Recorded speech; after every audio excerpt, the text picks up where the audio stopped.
If you are new to the channel, then subscribe the channel and press the bell icon for further notification. Okay student, welcome you all to this new lecture of this GATE electrical circuit series.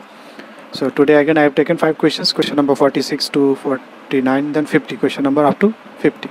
Okay, then let's try to solve these questions. So in question number 46, what they have asked in 46, for the circuit shown figure, find out the current flowing through 2 ohm resistance, also identify the changes to be made to double the current. Now if you see, this is a current source. So once this branch if you can concentrate, there is a current source of 5 ampere.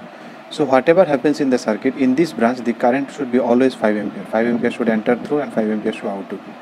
So but if when it comes to this junction, then after that junction something can change. That is not its control. But in the branch, because this is a current source is connected, so this branch will follow this current source convention only. That is only 5 ampere can flow through it, nothing more than that, because this is fixed. So okay, if you see, same here for this branch, because a voltage source is connected, so across its terminal the voltage is always fixed.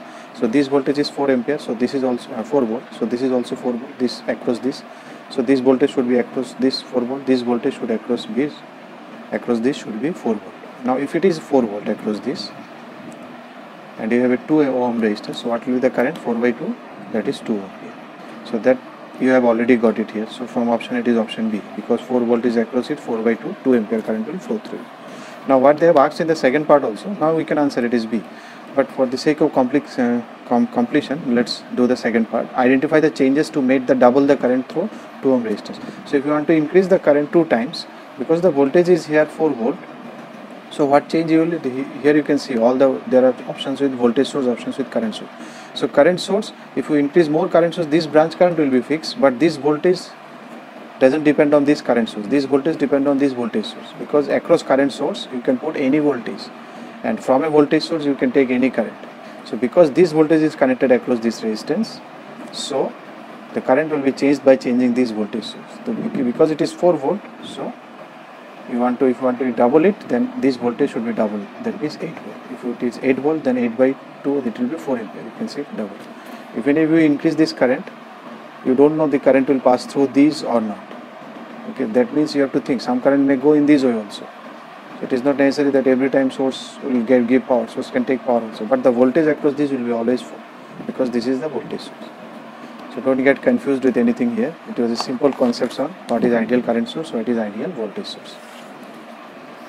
47, the circuit shown in figure, the current through the 2 kilo ohm resistance in the circuit shown figure, this 2 kilo.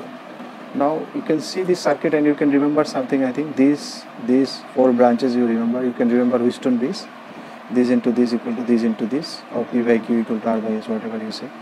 If all these ratios are same, then this potential and this potential becomes same, and no current flows through this middle branch. You can already know, I think, from your Wheatstone base. So it is obviously 0 ampere. You can see it is a clear 0 ampere.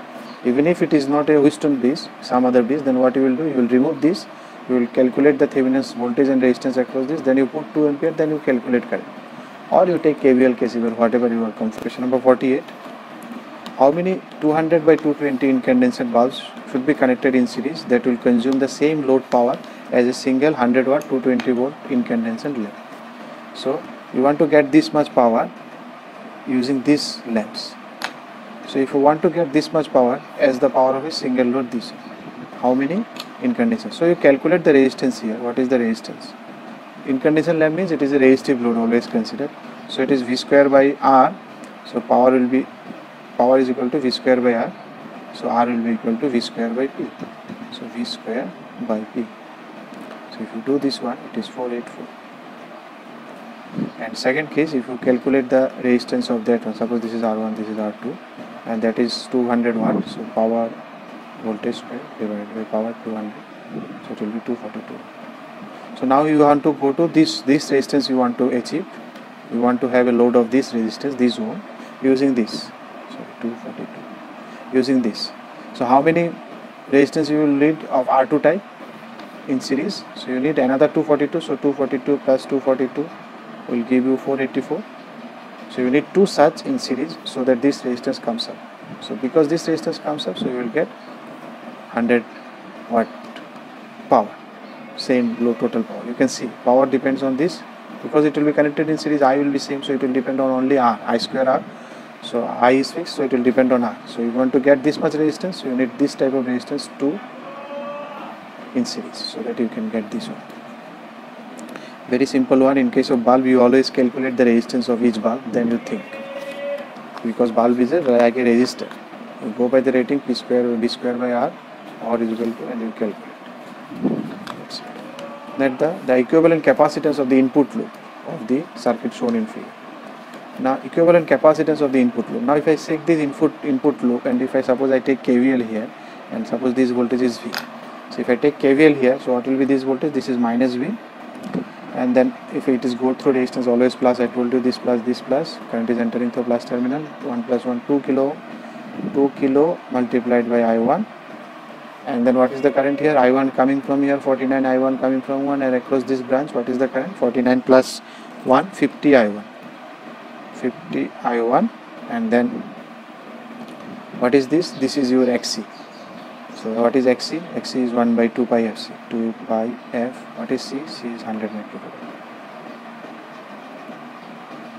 Okay, now you look at around this only. So if I look around this, and if I calculate only something of what does it is saying, that how does it looks? What is the equivalent capacitance of the input loop? From here, how much capacitance it doesn't look? It does look like. Now if you simplify this one, 100, if you cancel it 2, it will look like 1 by 2 pi F into 2 micro. So from input current is I1. So from input side, it will look like I1 is multiplied by this much XC. You see, your current is I1, that is multiplied with not this 100, it is multiplied with this XC, because of current coming from other branches and cancelling out. So you will think that from here, someone will think that, because he is not seeing what is there, because suppose this is a black box, you can't see here, you can see the equations only. So because if you see this equation, you can feel that there is a reactance of this type, capacitive reactance of this type, whose capacitor is 2 microfarad. So from input side, one will feel that the capacitance is 2 microfarad. What they have asked in the 50, it is a questions of visualizations, how you look at electrical circuit, that's one. So there are two equivalent systems, one is coupled tank, one is this. So how these represent AB, what AB represents resistance, capacitance or something like that. If you see, if you pour water through here, some water will come and it will pass through this. Now if your input is very, if you are giving very high speed input, very much more and more water you are pouring in, then there is outlet, so some water can store temporary here, some will go, but suppose this outlet is less, this inlet is very much more, so for some time water will store here. Similarly here, if this outlet is less than this inlet, so some amount can also be stored here, and then it will pass. So through these branches, current is simply passing, and here when you are entering current in first stage, and after third stage, current can store for some time, charge can store, you can think of, because water can store here. But if you remove this one, then this stored energy is going back. It is not storing permanently, it will store for temporary, after some time it will release this water also. If your inlet is stopped, then it will finally all the waters will go down. So you can think this and this position, the first third can store for some time, and that this is, suppose if I say first one, this is second, this is third one, this is fourth, and there are 4 stages of passing water, first, second, third, fourth. So first and second, third can store for some time, second and fourth simply passing. So if you see here this circuit, your current, this is your first step. So first step can store for some time, second step is simply passing it, third step also can store for some time, and fourth step is simply passing it. So what does it? Simply passing it means these are resistors, nothing else, current will pass through it. So BD is resistor, and for A and C, for some time the energy will be stored, charge will be stored, and after you remove this one, this charge will be go back, because capacitor total energy consumed will be always 0. It will store for momentary sometime, then it will release. So A and C, the first and third are capacitors. So that's why it is option D. If you like the video, then press the like button and please give your valuable comments in the comment section.